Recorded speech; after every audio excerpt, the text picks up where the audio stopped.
Promise word நீங்கள் எல்லாரும் பார்த்துருப்பீங்க. எஸ்ஐகேல் 36 எஸ்ஐகேல் 36 11வது வசனத்தை எடுத்து நாம் வாசிக்கலாம்.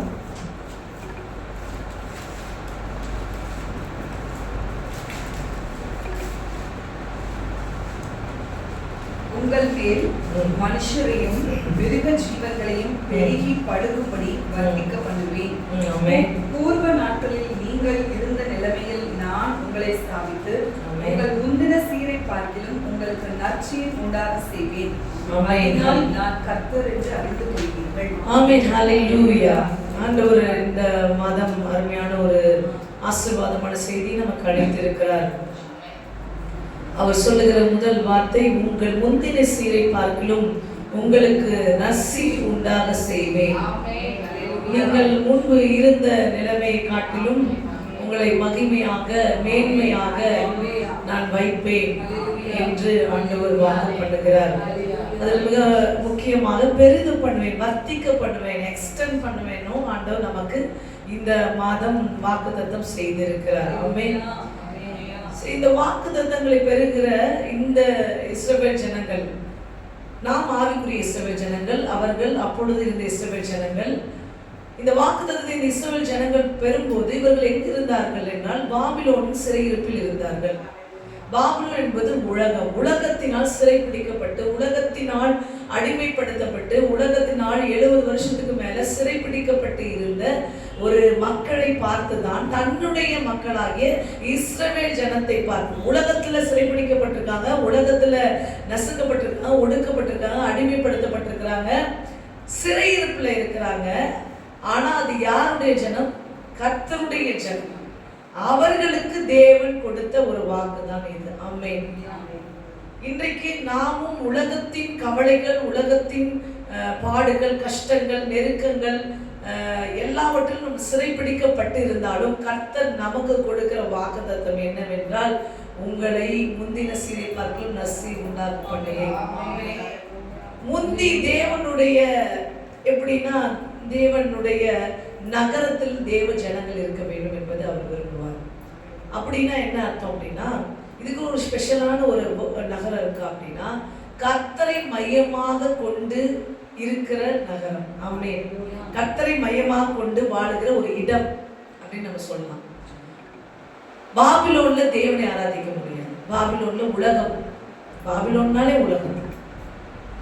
சரி, பாபிலோன் எப்படிப்பட்ட இடம் என்றால் பாழாக்குகிற ஒரு தேசம்.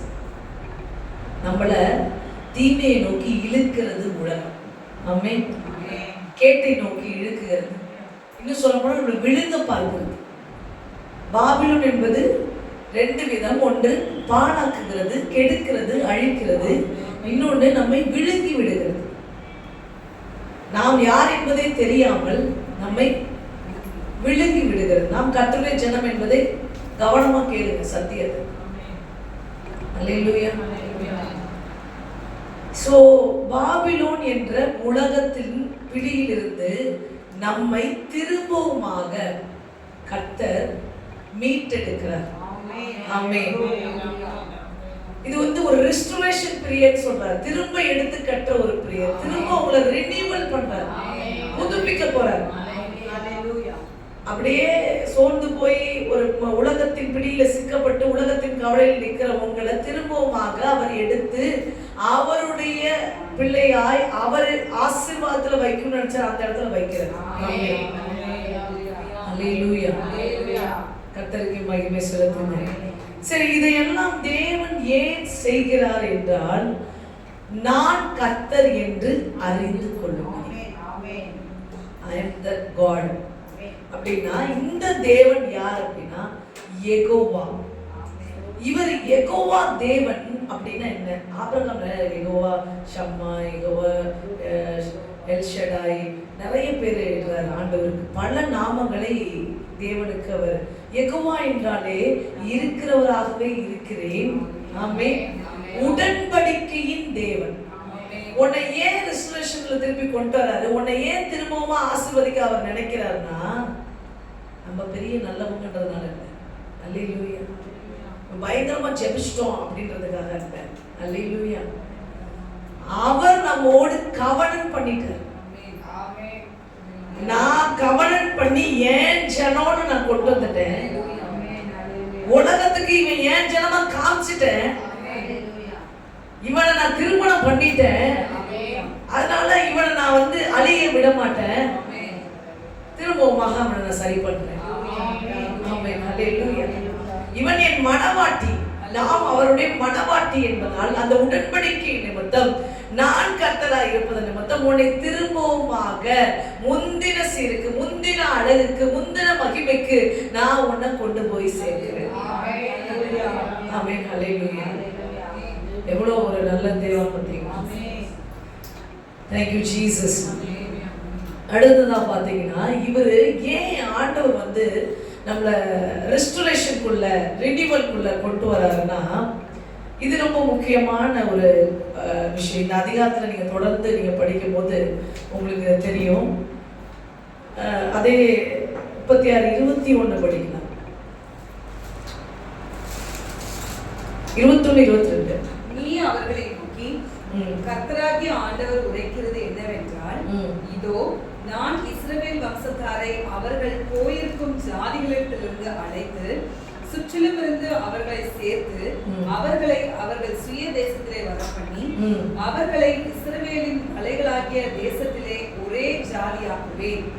ஒரே ராஜா அவர்கள் எல்லாருக்கும் ராஜா. 21-22. இஸ்ரவேல் வம்சத்தார் தாங்கள் வந்து சேர்ந்த புறஜாதிகளிடத்திலே பரிசுத்த குலைச்சலாக்கின என் பரிசுத்த நாமத்தின் நிமித்தமாகவே இறங்குகிறேன். ஆதலால் நீ இஸ்ரவேல் வம்சத்தாரை நோக்கி, கர்த்தராகிய ஆண்டவர் உரைக்கிறது என்னவென்றால், இஸ்ரவேல் வம்சத்தாரே, உங்கள் நிமித்தம் அல்ல, நீங்கள் வந்து சேர்ந்த புறஜாதிகளிடத்தில் பரிசுத்த குலைச்சலாக்கினவர் என் பரிசுத்த நாமத்தின் நிமித்தமே நான் இப்படி செய்கிறேன். ஹல்லேலூயா. உங்கள் நிமித்தம் அல்ல, ஏன் நீ பரிசுத்த ஜனமா நான் எடுத்து வந்துட்டேன். ஆனா நீ புறஜாதியின் முன்பு சில நேரம் பரிசுத்த குலைச்சலான செயல்களை செய்கிறாய். அதை சரி பண்ணவே நான் திரும்பவும் உன்னை ஏன் நாமத்தின் நிமித்தம் எப்படி உன்னை ரெஸ்டோரேஷனுக்கு கொண்டு வரேன். உலகத்தை விட்டு எண்ணி மையமா கொண்டு வாழுகிற வாழ்க்கைக்கு நேராக கிரைஸ்ட் சென்டர்ட் லைஃப். ஆமென். கிறிஸ்துவை மையமாக கொண்டு எத்தனை பேர் இருக்கீங்க? அந்த வாழ்க்கைக்கு நேராக திரும்பவும் அவனை கொண்டு வந்து வைக்கிறேன். கிறிஸ்துவை மையமாக கொண்ட ஒரு இடம் அப்படின்னு சொல்லி நம்ம உங்க மைண்டுக்கு நீங்க